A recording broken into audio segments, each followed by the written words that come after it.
Give a second, folks. Come back. Oh, no, microphone's not on.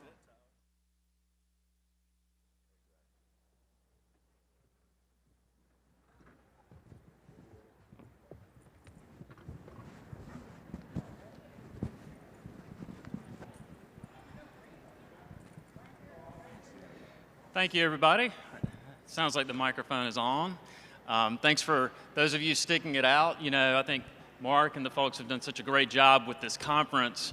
They wanted to get folks here really, first thing to hear the senator, and who did such a great job. And then they said, well, what are we going to do to make people stick around and stay here to the end and not, head right over to the point set for the reception or things like that. And so they thought and they said, what we need is 4 lawyers. And we need them to talk about tax law. And so y'all can rest easy. I think this is going to be a little bit of an informal dialogue. We're going to talk about funds and structures and deals and stuff, but we're going to basically use that as the tree, and we're going to talk about a lot of leaves, if you will. And as an attorney, as folks come in or as we meet people, we get asked a lot of similar questions, and they're always very good questions that come up in the context of opportunity zones, because we're learning more and more from each other every day. Let me just sort of start off, because kind of at the top of the chart, we talk about funds or qualified opportunity funds. George, what is a QOF and what is its role in the transaction? Is this on? Thanks, Tyler.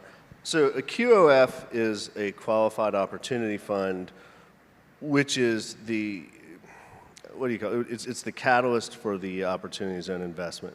A QOF, simply put, is any investment vehicle organized as a corporation or partnership to invest proceeds, 90% of its funds, into qualified opportunity zone property, sort of full stop right there. The QOF is the investment vehicle into which the taxpayer invests their capital gains or net Section 1231 gains in order to take advantage of the tax deferral afforded by the opportunity zone legislation and then ultimately make an investment.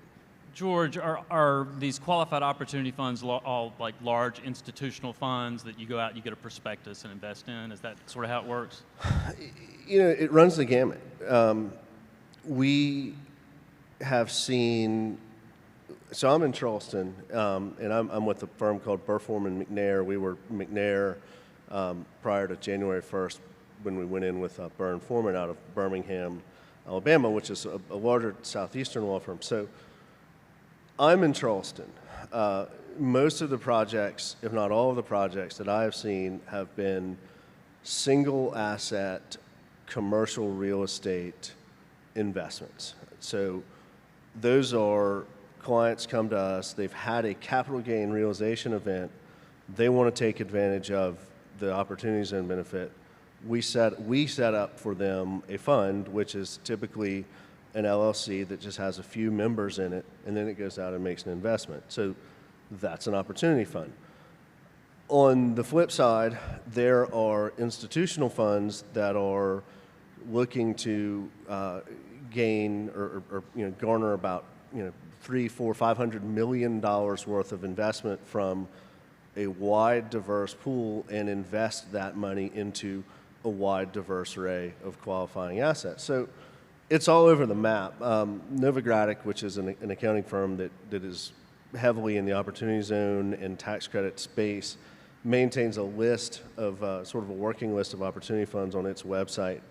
And currently, I think they list 264 funds that are all over the country. And those are just the ones that we know about, because one of the things about an opportunity fund is you don't have to tell anybody that you're an opportunity fund. So there could be thousands of opportunity funds. So to get back to, the question, Tyler, it's sort of, any size or no size too big or too small. So you'll see them that have these investment prospectuses. You'll see some of them, they're just a couple of folks that had a gain and invested in it.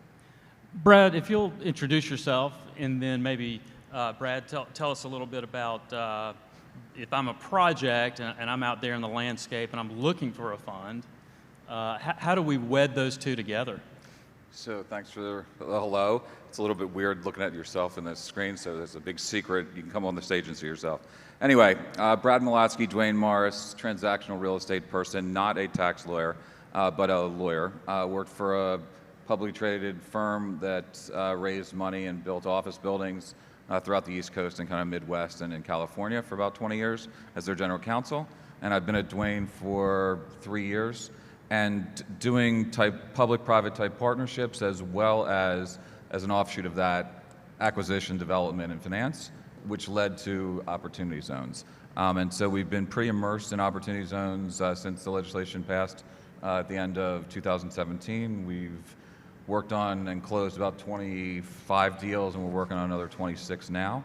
And so I'd agree with George's commentary. The fund piece tends to be, at least so far, developer and owner driven, tends to be a bit single asset deal driven. We've dealt with some investors as well, how they invest in those funds. And so the deals, to your question, so far have ranged, I don't want to say from the sublime to the ridiculous because they're not ridiculous, but they've ranged all over the place. The transactions have been geographically diverse and product type diverse. A lot of multifamily. We've done some industrial deals. We've done one condominium deal, which is a little bit tricky. We've worked on a daycare. We've worked on a pizza parlor. We've done a school where $40 million raised to essentially build a $200 million school and facility. We're working on, again, a variety of, call it market rate housing, but there's components of them that have also affordable and/or workforce pieces to the puzzle. And we're working on 3 really interesting transactions that I would put into the last panel's kind of social justice, social impact arena. One's in Philadelphia, Pennsylvania, one's in Camden, New Jersey, and one is in the state of Washington. And they are kind of large, meaty transactions that involve the community and after-school programming and workforce development, training, financial literacy, some nutrition, some medical, and affordable housing, tying in loan-to-own type programs through the new markets credits. So I'll stop there, but I just one underline with George's commentary. These funds exist. They are these big, colossal things that people are trying to raise hundreds of millions, billions of dollars. That's true. They are there, and there are some that are actually doing deals. But you don't need that in order to do one of these transactions. It can be 2 people with capital gains, and one doesn't even have to have capital gains. So it can be as easy as a 2-day limited liability company or limited liability partnership as a fund. Matt, if you want to take a second, introduce yourself as well, and maybe we can go through, as we talk about the capital gains, raise some issues as to what types of capital gain can go in, are there any timing requirements, and then maybe we can kick around any other sort of common tax questions that we get, potential pitfalls, that sort of thing. Yeah, sure. So I'm Matt Peurach. I'm a partner in the tax and real estate capital markets groups at Morris, Manning & Martin in their Atlanta office. So my practice really for the last 18 months has kind of circled around forming and helping fund sponsors in the OZ space comply with all the technical tax rules and then actually help them through the capital raising process. And so I'm working on funds, as we're describing, just 2 people coming together to buy a smaller piece of real estate and build, a small apartment building on it, to the bigger funds that are trying to pool together hundreds of millions of dollars and go out and buy a bunch of different assets under that one umbrella. And so to your question about the types of capital that can qualify for the OZ benefits, it's capital gains. And so traditionally you think of long-term capital gains, but what's unique about this is short-term capital gains also apply and are eligible to be reinvested. So you've got day traders who are realizing a lot of short-term capital gains all the time. Those capital gains are eligible to be reinvested into an opportunity zone project. Now, One of the nuances, so my practice is specifically focused on real estate, so almost everything I do is real estate focused. So I represent a lot of developers who have sold an apartment building that they've held for 3 years, as an example. So what's special to depreciable real estate is, and this is one of the big misconceptions, is you hear people say, oh, well, that's any part of that gain from that sale that's subject to depreciation recapture would not be eligible to be reinvested. And while that may be true, if you have a hotel that has a lot of furniture and fixtures, that the gain attributable to the personalty in that, the depreciation recapture with respect to that is recast as ordinary income and therefore not eligible for the OZ benefits. But when you're talking about the actual real estate asset, that produces what's referred to as unrecaptured Section 1250 gain, which is still a capital gain for tax purposes, but it's just subject to a special 25% rate. So that's just one of the misconceptions about this program when it comes to real estate and in terms of what gain is eligible to be pumped back into the opportunity zone and afforded potentially all of the tax benefits. I would just add to that, I think that's spot on. But to the extent anybody's dealing with foreign owners of real estate, there's a tax that they're subject to. It's called FIRPTA tax. It's a hefty tax, about 30% when they sell real estate in the United States and they repatriate the money back overseas. FIRPTA tax acts the same as a capital gain relative to the program. And so if you happen to be dealing with a foreign owner of real estate and they are subject to FIRPTA, the utilization of FIRPTA for purposes of the program exists. Thanks, guys. I do a lot of work I'm with the Parker Poe law firm. I'm based here in Greenville, and I do a ton of work in the new markets tax credit space. And there's a lot of interesting sort of similarities and differences between those programs. One is, all the discussion we've had today has been about investing capital or investing equity into these funds, whereas the new markets product is really coming in as debt. And so it's a distinction there. And George, if you want to tell us a little bit about, can we bring debt into the capital stack for an OZ project? Yes, you can. And I guess I would also back up and say one similarity between new markets projects and opportunity zone projects is that both might be needlessly complicated, which is why we're on this stage today. But yes, you can bring debt into an opportunity zone project, and in some respects, debt is a good thing to bring into an opportunity zone project because from a tax perspective, you start out with a basis of 0 in your opportunity fund interest, which means that any distributions that you take from your fund, if it's set up as a partnership, will be taxed to you. However, debt increases your basis in your interest. The regs and the statute essentially provide that if you take on debt, and you can mortgage your property, you can pledge it as collateral for a loan. If you take on debt, it will increase your basis in your fund interest such that you could take a distribution out of the fund interest, out of the fund. A really important caveat to that is, in none of this is precisely clear just yet, but we think this is what they say. If you take a distribution out within the first 90 days of taking on that debt, you don't get credit for that debt in your basis. However, it looks like this is just limited to the first 2 years. So presumably down the line, either you refinance now, you wait a couple of years to make a distribution, or in a couple of years, potentially you can refinance. But it brings to light an issue that I think we'll talk about later, which is that at some point, you're going to have to pay the piper, which means you're going to have to be able to generate some liquidity for the taxpayer out of their fund interest. Yeah, I think that this debt discussion is interesting in terms of what I'm just seeing in the market with some of my fund sponsor clients are actually going out with a low leverage ratio at the beginning, with the idea being that, hey, let's just say I'm trying to raise $100 million. Because of all of the timing considerations that go into qualifying as a qualified opportunity fund, cash is not king for that purpose. You got to get it out. You got to get it deployed.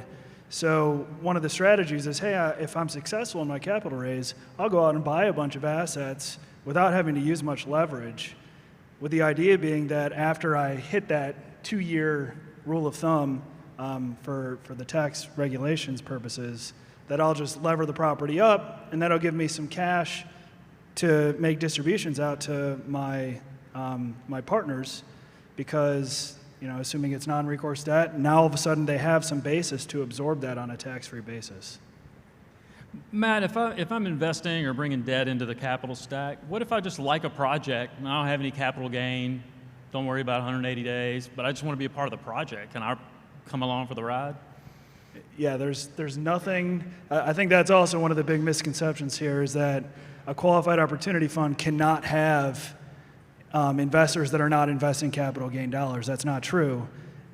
If I have quote unquote normal capital that was not traced to a capital gain transaction, I'm free to invest just like anybody else is in a qualified opportunity fund. It's just that I'm not getting any of those tax benefits. So to answer your question, yeah, if you like a deal, go for it. There's nothing to stop you.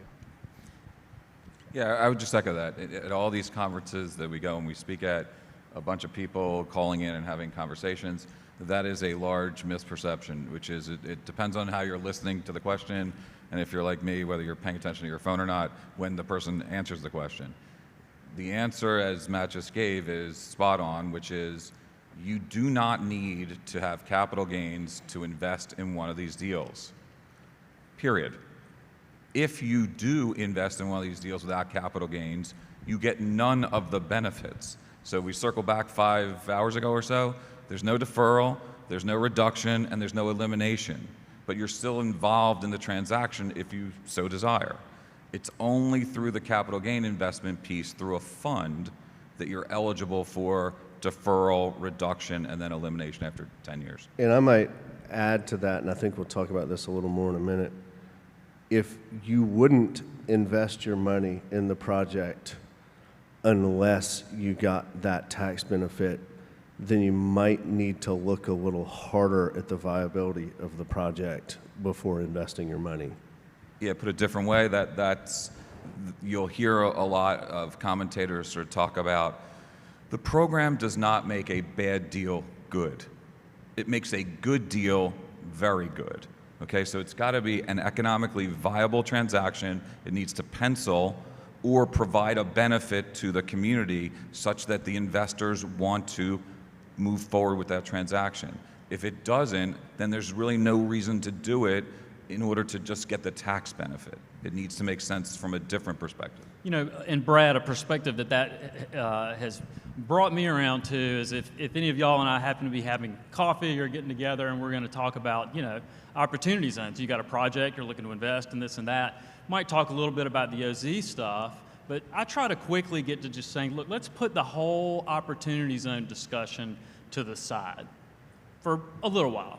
Let's talk about your project. Is there an offering document that we can look at? What are your expectations as an investor? How long, how patient is your money in the project? Are you really interested in sticking it out to the end of 2026 or for a 10-year period? And so these are the types of questions. And then you bring in the opportunity zone, I believe, as an overlay to that, and then try to basically optimize your structure for the actual investment in the project that's on the table. So I think that's well said. Yeah, I think that, and what you just said is right on. Again, shifting that a little bit, the program isn't in lieu of other programs. So folks earlier on different panels have sort of said that, but just to underline that, it's not you use the Opportunity Zone to the detriment of other programs. The Opportunity Zone program is very flexible. One can stack benefits with state and other federal benefit programs. So the ability to use new markets, the ability to use historic tax credits, or low-income housing tax credits, or film credits, or state grants, along with Opportunity Zone equity, is accurate. And so the ability to stack those benefits and use them, while a little bit complicated, is doable. And so you got to just make sure that the objectives of those investors, which they have definite objectives on the new market side and on the historic side, when they want their money in and when they want their money out, they just have to be aligned with the Opportunity Zone equity investors. And so long as you can create that alignment or an ability to exit and not create a gain event for a particular party. That's what it's about.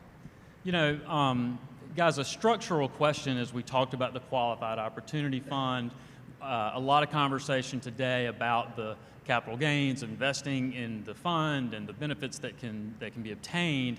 We've also heard from a lot of really good folks today. It's been a fascinating day who are, you know, involved in more of a state and local government perspective. And when you think about, you know, a place to put your gain and to invest in, well, I know all our firms have, you know, municipal or state and local clients, and they want to know, well, you know, how do we participate or how can we be involved? Are we just basically out of the picture in as much as we're not a LLC or a corporation in which you can invest your equity? Yeah, look, I think that there is a place at the table for any number of people to participate either economically or socially relative to any number of projects. And so how one convenes the group and making sure it's inclusive and how one engages with the town, with the county, with the state, depending on how engaged they are, is relevant. The ability to, again, utilize their benefit packages to the extent they have them, their low-income loan programs and or their grant programs. Somebody had mentioned earlier, brownfields, there's some good pockets of money depending on where you're looking for them in various geographies throughout the United States, both federally and at the state level. So the ability to bring those folks together, and like the last panel, that's what they're working on and doing well at, which is getting the relevant suspects in the room to listen to each other, which not everybody does that too well often. And so having the municipality there to say, hey, I want to have a convening of the town's people and what they want, and then being able to amplify that to the development teams that, hey, this is what we would like to see here, here's our zoning, here's who you need to call, is what it's about. So that it's not just one person's perspective saying, well, we want to do this without the local input. Matt, let me shift gears a little bit and throw one your way. These qualified opportunity funds, how regulated are they in a sense that are they all vanilla or are they all chocolate when it comes to things like, you know, fees or any of those types of aspects? I mean, should we be concerned about differences when we're looking at investing in more institutional funds? Yeah, so I think this gets back to what we were talking about a little bit earlier in terms of what should be involved in the underwriting as an investor in one of these projects. And you can't be blinded by the tax incentive. You know, I've even coaching people through like-kind exchanges, you always tell them, you know what the easiest way to save taxes is? Reinvest your money in a crappy deal that's going to lose all of your money. Then you don't have to pay any taxes, but you lost everything. So you need to be really careful about the underwriting that goes into it. And I think what's interesting in the OZ space, as we've seen it very quickly evolve over the last 18 months, is that you had a lot of players from other tax incentivized investment programs initially jump in trying to add this as another tentacle to, you know, their offering scope. And what you saw was fee loads and, you know, double promotes and all kinds of structures that are just not what you see in a market rate real estate deal.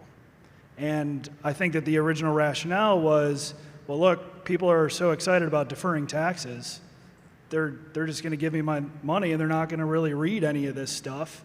And, you know, here I am making a lot of money as the fund sponsor.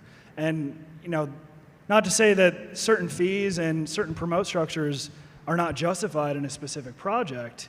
It's just that as an investor, you need to actually read the offering materials, because at the end of the day, it's a securities offering, and you've got to do your due diligence. Well, you say it's a securities offering. That's kind of news to me, and I'll let any of y'all jump on this one, because, you know, from an investor standpoint, okay, maybe I get that. But what if I'm out there and, you know, I have a good project? I want to promote it. It's going to be in a qualified opportunity zone. And, you know, I know some people who know some people who are interested in putting money in my transaction. Anything I should be concerned about you guys want to talk about? Yeah, so you're out there promoting a project and soliciting investment from a wide pool of people that you have no other relationship with into a project over which they'll have little control. Yeah, congratulations, you're issuing a security. And you need to look closely at compliance with both state and federal securities laws. And I'll tell you, sort of doubling back to what Matt was saying, I think we've probably turned off or lost a handful of, I'm not going to call them unscrupulous, but let's just say, maybe less serious potential fund organizers and promoters by telling them Less scrupulous. yes, less scrupulous, exactly. By telling them, listen, this is what you're doing. You don't go out there and just start gathering a bunch of checks. You need to put together comprehensive offering documents that explain the risks of what you're doing, that explain everything that we've talked about from the tax perspective, that explains the potential lack of liquidity, and then these people need to be able to make an informed decision based upon that. You need to determine whether or not you have to register your securities offering, and then all of a sudden the cost of what they're doing goes up, and they either decide to go do it on their own without you, and that's fine, or they kind of think better of it. Well, Matt, let me tell you, I'm sorry, George, let me tell you, I don't want to have to pay a bunch of lawyers to register. You can just stop the statement there, period. To do a securities offering that's a registered offering. So, I want to find maybe some way to navigate around that, but is that going to have any consequences about things such as the nature of my investors or anything like that? Any of you guys got a perspective there? Yes is the answer. So again, depending on how you're marketing to people, is it friends and family, and is it a tight-knit group of people that would potentially not have to register? Or are you going to a wider group of potentially 35 investors or more, or you're trying to raise $100 million, kind of a magic number? And the question that we're kicking around is whether one's activities in marketing, whether it's on the internet or by word of mouth or by phone call, trips you into federal securities law compliance. Because if you don't comply, that's kind of an invitation to a variety of people to come visit you later. And if you are interested in prison, that's a positive. If you're not, then you would want to pay attention. And so the question is, are you subject to federal securities laws? And if so, do you have an offering document, a private placement memorandum, that might allow you to claim an exemption from the federal securities laws so long as you comply with a Reg D private placement to accredited investors? So there are a variety of avenues, lanes that you can walk down, run down, drive down that would enable you to appropriately either register the offering or not have to register. But it depends on what you're talking about, how much money you're raising, and who you're talking to, the level of sophistication of the investor, and their net worth. So those are kind of key operating dials that one needs to turn. The other thing, back to, I guess, your initial question on fees. Again, I'm going to give you some round, rough justice here. Every deal, as Matt was saying, is a little bit different. Every deal is a little bit idiosyncratic. Quinn had mentioned a couple hours ago, although it feels like 2 minutes ago, typical real estate investors are looking for, call it a whatever, 9, 10, 11% cash on cash return. Dollars on the table, they want a 9, 10, 11.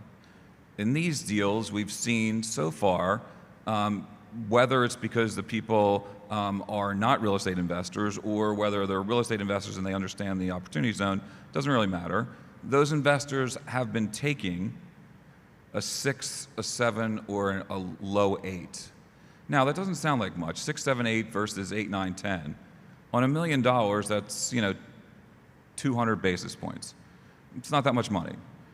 You start talking about 75 million, 100 million over 10 years, that's a lot of money. So a 6, a 7, a low 8 is the investors, kind of what they tend to be looking for. There are people out there, to Matt's point on load, that are equity arrangers, and so they are typically looking for either 1 or 2% of the equity that they raise as a fee. There are some local banks that have said, well, we'd like 5%, which I kind of chuckled at and said, I don't think so. So that's a little bit of a range. Development fees on these deals are, again, is a wide range here. 3% of hard and soft costs up to 8% of soft costs. Now you got to kind of do the math there, because they could be close to the same thing depending on how you're dealing with contingency, depending on how you're dealing with soft costs. But that's a big range, especially as the numbers get big. 3 versus 8 is a very large, gap there. There are other fees that also, as Matt said, you got to look at that offering memorandum, or if you don't have one of those and it's just kind of a buddy transaction, what does the operating agreement say on things like property management fees? Is it a market property management fee, or is that going to the developer? Is there an asset management fee? Well, we're using our money to buy the asset and build the asset, so why would I be paying somebody an asset management fee? There are those fees layered on top of or underneath kind of these deals, and so that tends to be between 1% and 2% on the asset management fee. There tends to be a construction management fee. There tends to be some people asking for an acquisition fee of 1%, or a disposition fee of 1%, or a letter of credit fee of 1%, or a financing fee of 1%. So again, you start adding those percents, that's pretty quickly eroding the economics to the investor. And so you got to be a little bit careful about, depending on who you're representing or which side of the deal you're on, spiking all those things out to just have an informed conversation of what are we really buying and what are you, the developer owner, entitled to legally, because you're entitled to what you write. And so let's make sure that the writing is right. And I think if you're also, just to chime in a little bit on the fees, if you're new to raising money, okay, and you're taking a commission on the money that is, so let's say I'm raising $1 million and I'm taking a 10% commission on that, okay? So now I just put $100,000 in my pocket. That just turned me into a broker-dealer. Do I have a license to do that? Because you need to have one. Otherwise, again, you could have the SEC knocking at your door and serious problems.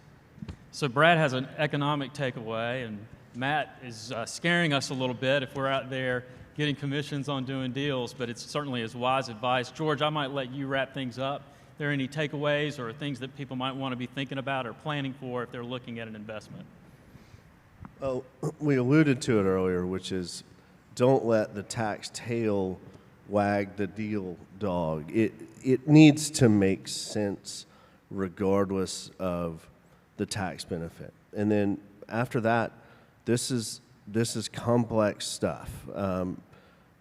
It's just a tax deferral in the first instance. You're going to have to pay tax in 2026 or earlier. Have you made plans for that? Does the operating agreement of the fund in which you're investing give any leeway for making distributions for that? I guess I had a law school professor who always said, read the footnotes or your children will starve. Read the documents. Understand what you're getting involved in, because it could be, exceedingly risky, and you could be making a short-sighted decision based on a perceived benefit, which you may never realize. Well, with that, I want to certainly give a round of applause and thank my panelists for all of their input and participation today. Hope everybody has a great rest of the day, and hope to be able to network with everybody after the conference. Thank you so much.